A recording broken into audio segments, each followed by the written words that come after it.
નમસ્તે, કેમ છો બધાને? મારી channel Mrs Poonam Yadav cutting and સૂચનમાં તમારું સ્વાગત છે। આજે સરસ મજાનો વિડીયો લઈને આવીશું ભાઈ બહેનો। એટલું ઇઝી મેથડથી તમને આજે હું બ્લાઉઝ ઉપરથી માપી અને બ્લાઉઝનું કટિંગ શીખવાડીશ। એટલું સરળ છે કે તમે અભણ ભાઈ બહેનો હોય કે પહેલેથી જે ભાઈઓ બહેનો શીખતા હોય તે પણ કરી શકશે। અસ્તરવાળું આપણે બ્લાઉઝ કરવાનું છે ને તમને બતાવું તે રીતે કરવાનું છે। આ રીતે તમે જોઈ શકો છો પ્રિન્સેસ કટ છે, પણ આપણે કોઈ જાતનો શેપ નહીં કે કોઈ આપણે ગોલાઈ નહીં, એકદમ સિમ્પલ રીતે આ રીતે તમે પણ પ્રિન્સેસ કટ બ્લાઉઝ કરી શકો। એટલા માટે આજે હું તમને આવો વિડીયો લઈને આનું ફિટિંગ પણ સરસ આવે છે। તમે જોઈ શકો છો એકદમ ફક્ત ખાલી ગોલાઈ દઈ ને આનું ઉપર માપી અને હું તમને કટિંગ શીખવાડીશ કે કેવી રીતના તમારે કટિંગ કરવું। તો હવે બ્લાઉઝ રાખેલું છે, આ રીતે આપણું અસ્તરમાં પહેલા કટિંગ કરવાનું છે। હવે અસ્તરનું કેવી રીતના તમારે આ મેજરમેન્ટ લેવું એ તમને સમજાવું, એટલે કાપડ ઘટવાનો કોઈ પ્રોબ્લેમ ન થાય। આ રીતે આપણું બ્લાઉઝ છે, બરોબર। પહેલા તમારે હંમેશા સાતી પહોળાઈ માપી લેવાની, કેમ કે આપણી પહોળાઈ એટલી જ જોતી હોય છે। તો આ રીતે આપણે 16 એટલે આપણે અડધું પણ કરી શકો। તમને આ વખતે હું સરળ રીત બતાવીશ, ચોથો ભાગ કે બીજો ભાગ તમને ન આવડતો હોય તો તમે કેવી રીતના કરી શકો। તો આપણે 16 નું અડધું 8, 8 દુ 16 થાય, બરોબર। ચોથો ભાગ આપણે નથી કરવો, અડધો ભાગ જ તમારે એમ શીખવાનું છે। તો આ 32 ની સાતી પહોળાઈ વાળું આપણું આ છે બ્લાઉઝ, બરોબર। તો આ રીતે આપણે કેટલું લેવું જોઈએ? 8 આવશે આપણે, બરોબર। 16 નું અડધું 8 એટલે આપણે ટોટલ 11 ઇંચ રાખવાનું। 11 ઇંચ એટલા માટે કે એક 2 ઇંચ આપણે સિલાઈ માટે ઉમેરવા માટે, ટક્સ માટે, એટલું તમારે એક ગળીમાં ફોલ્ડ કરવાનું। કાપડનું તમે જોજો કેવી રીતના તમને શીખવાડું એ રીતે તમારે ફોલ્ડ કરવાનું છે। તો મેં આ રીતે 11 ઇંચ આવે એ રીતે મેં કાપડને ફોલ્ડ કરી લીધું। હવે આપણે લંબાઈ માપવાની છે, તો પાછળનો ભાગ લઈ લઈએ। આ રીતે એકદમ સરળ રીતે બતાવીશ। આવે 14, કોઈ બી બ્લાઉઝ હોય તો આ રીતે 14 ઇંચ આવે તો 1 ઇંચ વધારે લેવાનું। તમારા બ્લાઉઝમાં જે લંબાઈ આવતી હોય તમારે એ રીતે લેવાનું। તો આપણે લેવાની છે લંબાઈ 15, તો આ રીતે આપણે 15 ઇંચે એક માર્કિંગ કરી લઈએ। હવે આપણે શોલ્ડર જોવાનો છે આ બ્લાઉઝમાં, તો હું શોલ્ડર બતાવું તે રીતે એકદમ ઇઝીલી માપવાનો શોલ્ડર તમારે। આ રીતે બહુ ખેંચવાનું નથી ને બહુ આપણે નજીકે નથી રાખ। 11 તો આપણો શોલ્ડર છે 5.5, 11 નું અડધું 5.5, તો 5.5 માર્કિંગ કરી લઈએ। આ રીતે હવે આપણે મૂંઢાકાર જોવાનો છે આ બ્લાઉઝમાં, મૂંઢાકાર।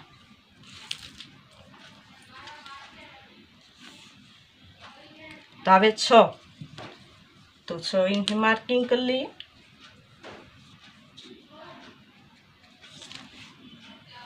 સીધી લીટીમાં તમારે જે મૂંઢાકાર આવતો તે લેવાનું છે। હવે ત્યાંથી આપણી સાતી પહોળાઈ આવશે, તો સાતી પહોળાઈ બતાવું તે રીતે કરવાનું છે, એટલે આપણે માપી લઈએ। તો આપણે આવે છે 16, તો એનું અડધું કરી નાખવાનું, બરોબર। ચોથો ભાગ લ્યો કે બીજો ભાગ સેમ સરખું જ થાય। તમે આ રીતે 16 નું અડધું આપણે 8, 8 દુ 16, બરાબર એ રીતે લેવાનું છે। ડાયરેક્ટ તમે કટિંગ કરતા તો ચોથો ભાગ લેવાનો, પ્રત્યક્ષ માપ લેતા હોય તો તમારે ચોથો ભાગ લેવાનો। આ રીતે પોરક્ષ માપ લેતા હોય, બ્લાઉઝ ઉપરથી લેતા હોય તો તમારે અડધો ભાગ પણ કરી શકો। 8 નું ફિટિંગ આવશે, 2 ઇંચ આપણે સિલાઈ માટે। આ રીતે હવે આપણી કમર જોઈ લઈએ બ્લાઉઝની।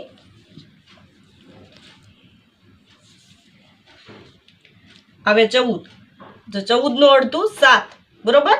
ને આપણે 28 ની કમર, ચોથો ભાગ કરો કે બીજો ભાગ કરો સેમ સરખું 28 ની કમર છે તો આપણો ચોથો ભાગ થાય 7, તો 7 લઈ લઈએ। 1 ઇંચ આપણે પાછળ ટક્સ માટે ને 2 ઇંચ આપણે સિલાઈ માટે। આ રીતે આપણે માર્કિંગને જોઈન્ટ કરી લઈએ। આમાં તમે વધઘટ કરી શકો, સિલાઈ માટે તમારે વધારે ઓછું કરી શકો, બરાબર। આ રીતે આપણું બધું માર્કિંગ થઈ ગયું। હવે આપણે શેપ દેવા માટે તો આપણે 1.5 ઇંચ એક માર્કિંગ કરી લઈએ. આ પાછળનો ભાગ કરીએ છીએ, આગળના ભાગમાં આપણે વધારે શેપ લઈ લેવું. આ રીતે મેં શેપ આપી દીધો. હવે પાછળનું ગળું આપણે માપવાનું છે. તો કેવી રીતના માપવાનું તમને સમજાવું. આ રીતે શોલ્ડરના ભાગેથી પણ માપી શકો ને આ રીતે પણ માપી શકો. આ 4.5 આવે તો 5 ઇંચ લઈ શકો, આમ લ્યો તો તમારે 9 ઇંચ. તો આપણે 5 ઇંચ નીચેથી આપણે લઈ લઈએ આ રીતે. ને પહોળાઈ તો 2.25 આપણે રાખવાની છે, તો 2.25. ને આ રીતે આપણે ગળાનો શેપ આપી દઈએ. આ રીતે તમે જોઈ શકો છો, આ ગળાનો આપણે શેપ આપી દીધો. આ રીતે આપણે પાછળનો ભાગ કમ્પ્લીટ થઈ ગયો. હવે તમને હું કટિંગ કરીને બતાવું, એ રીતે તમારે કટિંગ કરવાનું છે.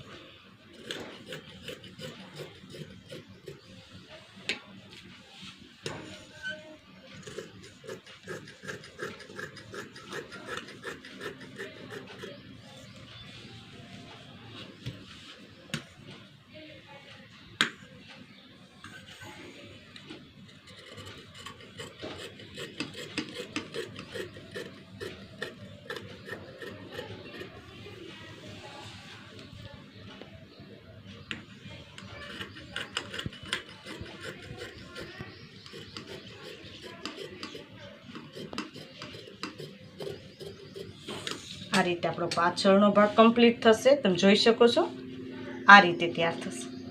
આ રીતે આપણો પાછળનો ભાગ તૈયાર થઈ ગયો. હવે આપણે આ જોઈ લઈએ આગળનો ભાગ. હવે આપણે આગળના ભાગે આવી ગયા છે. તો આ રીતે આપણે ગળીવાળો ભાગ, આ પાછળનો ભાગ મેં ગળીવાળા ભાગે રાખી દીધો. આ રીતે તમે જોઈ શકો છો, આ રીતે રાખી દેવાનું. હવે બધી જગ્યાએ આપણે માર્કિંગ કરી લઈએ. હવે આપણે આગળના ભાગે કેવી રીતના પ્રિન્સેસ કટનો શેપ દેવો એ હું તમને સમજાવીશ. માપ લઈને શીખવાડીશ ને એમનેમ તમારે પ્રિન્સેસ કટ ન હોય ને તમારે ડાયરેક્ટ એવી રીતના કોઈ કટોરીવાળું હોય, ટક્સવાળું બ્લાઉઝ હોય તો એ તમારે કેમ કટિંગ કરવું એ તે પણ મેથડ તમને સમજાવીશ. આ રીતે આપણે હવે પાછળનો ભાગ લઈ લઈએ. બરોબર. હવે આપણે આગળનું ગળું જોઈ લઈએ. આ બ્લાઉઝમાં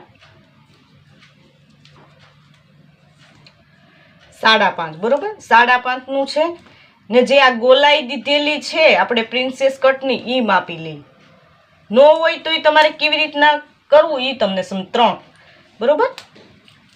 કદાચ તમારી જોડે પ્રિન્સેસ કટનું બ્લાઉઝ ન હોય ને તમારે ડાયરેક્ટ કરવું હોય તો તમારે એ રીતે કરવાનું. આ 5.5નું આપણે ગળું લઈ લઈએ. આ 5.5 બરોબર. આ આપણે ગોલાઈ દઈ દઈએ ગળાના શેપની આ રીતે. હવે આપણે આગળનો ભાગ છે એટલે આપણે આ ગોલાઈ દીધી. બરોબર. આ રીતે થશે. હવે તમારે અહીંથી આપણે સિલાઈ માટે થોડું એટલે 3.25 જેવું લઈ લઈએ. 3.25 પ્રિન્સેસનો શેપ દેવા માટેનું છે માર્કિંગ. અહીંથી તમારે 4 ઇંચ ગળાના ભાગેથી તમારે 4.25 આ રીતે માર્કિંગ કરવાના છે. તમે જોઈ શકો છો મેં માર્કિંગ 3.25, 4.25 ને 4 એ રીતે મેં માર્કિંગ કર્યું. આમાં તમારે હેવી સાઇઝનું હોય તો થોડોક ફરક આવશે. આ રીતે આ સાઇઝમાં ને આ સાઇઝમાં બહુ ફરક નહીં પડે. બાકી આ તમારે જે પહોળાઈ છે એમાં ફરક પડશે. આપણે આ 32 ઇંચની સાતી પહોળાઈ છે. હવે આપણે સિલાઈ માટેનું ફક્ત આપણે તમારે અહીંયા સિલાઈ લઈએ એના માટેનું 1/2 ઇંચ ઉમેરી દેવાનું. ફક્ત તમારે ઉપર ને નીચે. બરોબર. આ રીતે ફક્ત આપણે સિલાઈ માટેનું ઉમેરવાનું છે. બીજો કોઈ ફરક તમારે કરવાનો નથી. સેમ આપણે આ શેપ આપી દઈએ. એકદમ સરળ રીત છે પ્રિન્સેસ કટની. આમાં તમારે ગોલાઈ કે કોઈ જાતનું કંઈ જોઈન્ટ નથી કરવાનું ને એકદમ સિમ્પલ રીતે આ રીતે પ્રિન્સેસ કટ કરવાનું છે. આનું ફિટિંગ પણ બહુ સરસ આવે છે. આ રીતે મેં તમને બતાવેલું ઈ બ્લાઉઝનું છે એ રીતે જ આપણે કરવાનું છે. આ રીતે આપણું માર્કિંગ થઈ ગયું. હવે હું તમને કટિંગ કરીને બતાવું. આ રીતે થશે.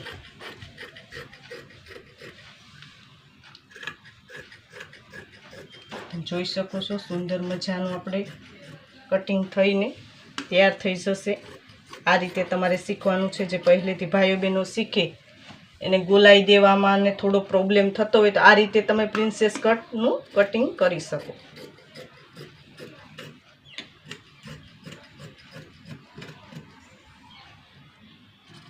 આ રીતે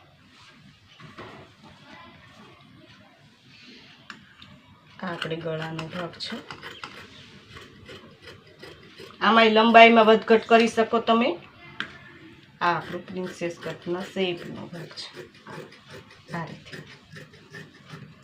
તમે જોઈ શકો છો. આપણે આગળનો ભાગમાં આગળ આવી હૂકવાળું છે એટલે આપણે વચ્ચેથી કટ કરી લઈએ. પાછળ હૂક હોય તો તમારે પાછળનો ભાગ કટ કરવાનો ને આગળનો ભાગ આ રીતે પેક રાખવાનો. પ્રિન્સેસ કટમાં આ રીતે થશે. તમે જોઈ શકો છો સુંદર મજાનું. આપણે આને આ જોઈન્ટ થશે ને આ ભાગને આ રીતે જોઈન્ટ થશે. આ રીતે પ્રિન્સેસ. હવે આપણે સ્લીવ જોઈ લઈએ.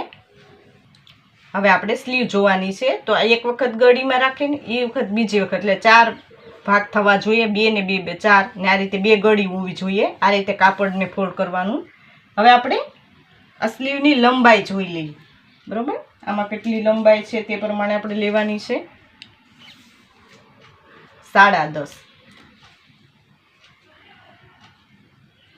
આપણે મુમરીનું ફિટિંગ માટેનું તો 4.5 આ રીતે.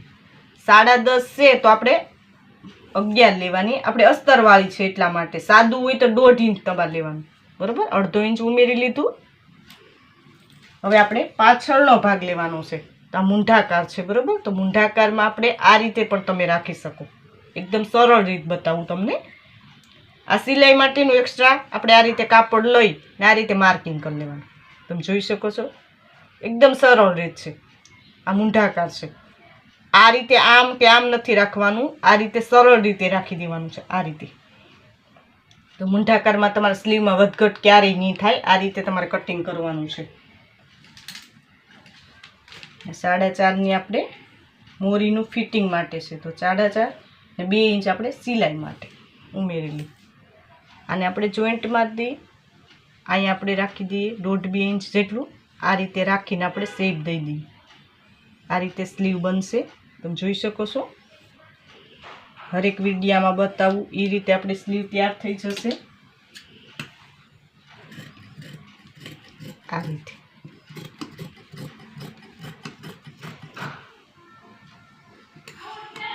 આપણે સ્લીવનું કટિંગ કરીને પછી આપણે અસ્તર ઉપર કેવી રીતના રાખવું એ તમને ફક્ત હું બતાવી દઈ. કટિંગ તમારી રીતના કરી લેવાનું છે. કયા ભાગને કઈ કઈ જગ્યાએ તમારે રાખવાનું એ તમને સમજાવીશ. આ રીતે માર્કિંગ કરી લઈએ. આ રીતે સ્લીવને આપણે રાખીને 2 પાર્ટમાં આગળનો પાર્ટ છે એમાં આપણે આ રીતે કટિંગ કરી લઈએ. આ રીતે આપણું અસ્તરમાં કટિંગ થઈ ગયું. તમે જોઈ શકો છો. હવે આપણે જે સાડીનું આપણે બ્લાઉઝ કાઢેલું છે તો એમાં કેવી રીતના પાથરી ને એનું ફરમો કેવી રીતના રાખીને કેમ કટિંગ કરવું તમને સમજાવું. આ રીતે આપણે સાડીના પાર્ટમાં આ પાછળનો ભાગ રાખેલો. આ રીતે મેં ફોલ્ડ એટલા માટે કર્યું કે મેં આ નીચેની પટ્ટી છે એ આપણે પાછળના ભાગે આવવી જોઈએ ને આગળની આ મોટી પટ્ટી છે એ આપણે સ્લીવમાં આવવી જોઈએ. આ રીતે મેં ફોલ્ડ કર્યું. બાકી તમારે પહોળાઈમાં જેમ આવે એમ ફોલ્ડ કરવાનું છે. મારી રીતના પેટર્ન છે એટલા માટે મેં આ રીતે ફોલ્ડ કરેલું. આ પાછળનો ભાગ, આપણે જે આગળનો ભાગ, બંને પ્રિન્સેસ કટના સ્લીવ.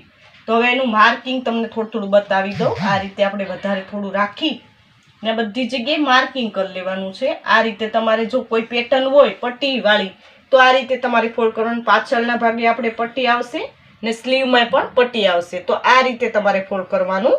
બાકી તમારે પહોળાઈ આવે ને એ રીતે ફોલ્ડ કરીને આ રીતે બધા ભાગ કાઢવાના છે. આ રીતે કોઈ તમારે લેસ પટ્ટી હોય તો તમારે આ રીતે રાખવાનું છે કે બંનેમાં આપણે નીચેની પટ્ટીમાં પણ આવવી જોઈએ ને સ્લીવમાં પણ લેસ આવવી જોઈએ. આ રીતે થોડું થોડું વધારે રાખીને જ આપણે માર્કિંગ કરી લેવાનું છે.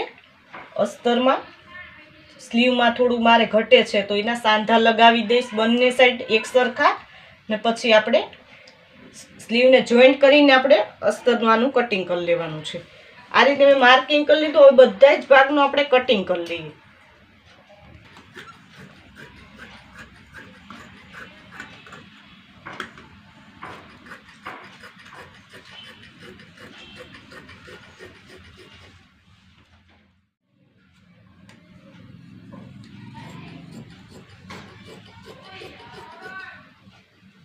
આ રીતે આપણે પાછળના ભાગના સાડીના પાર્ટમાં આપણે કટિંગ કરી લઈએ. એ રીતે આપણે બધાય પાર્ટનું કટિંગ કરવાનું છે, તો કટિંગ કરી લઉં છું.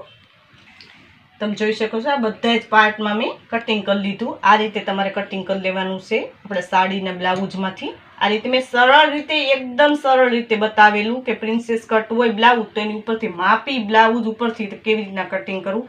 તો હજી સુધી અમારી ચેનલને સબસ્ક્રાઈબ ન કરી તો સબસ્ક્રાઈબ કરી લેજો. નોટિફિકેશન બેલ પર ઓલ કરજો. વિડીયોને લાઈક કરજો, કોમેન્ટમાં જરૂર કોમેન્ટ કરજો ભાઈ બહેન કે આ વિડીયો તમને કેવો લાગ્યો. આ વિડીયો જો ખૂબ હતો ને આ રીતે તમારે અવનવા ફરમાં મગાવવા હોય, તમારે ફક્ત ખાલી ફરમાં રાખીને કટિંગ કરવાનું ઇઝી લાગે. કટિંગ જે ભાઈઓ બહેનોને ફાવતું નથી ઓનલાઈન ફરમાં મગાવી શકે. પ્રિન્સેસ કટના છે, કટોરી, ડબલ કટોરી કે ટક્સવાળા કે કોઈ બી સાઇઝના ડ્રેસના તમે મગાવી શકો. મેં નીચે વોટ્સઅપ નંબર આપેલો છે, તેમાં તમે કોલ કરીને મગાવી શકો.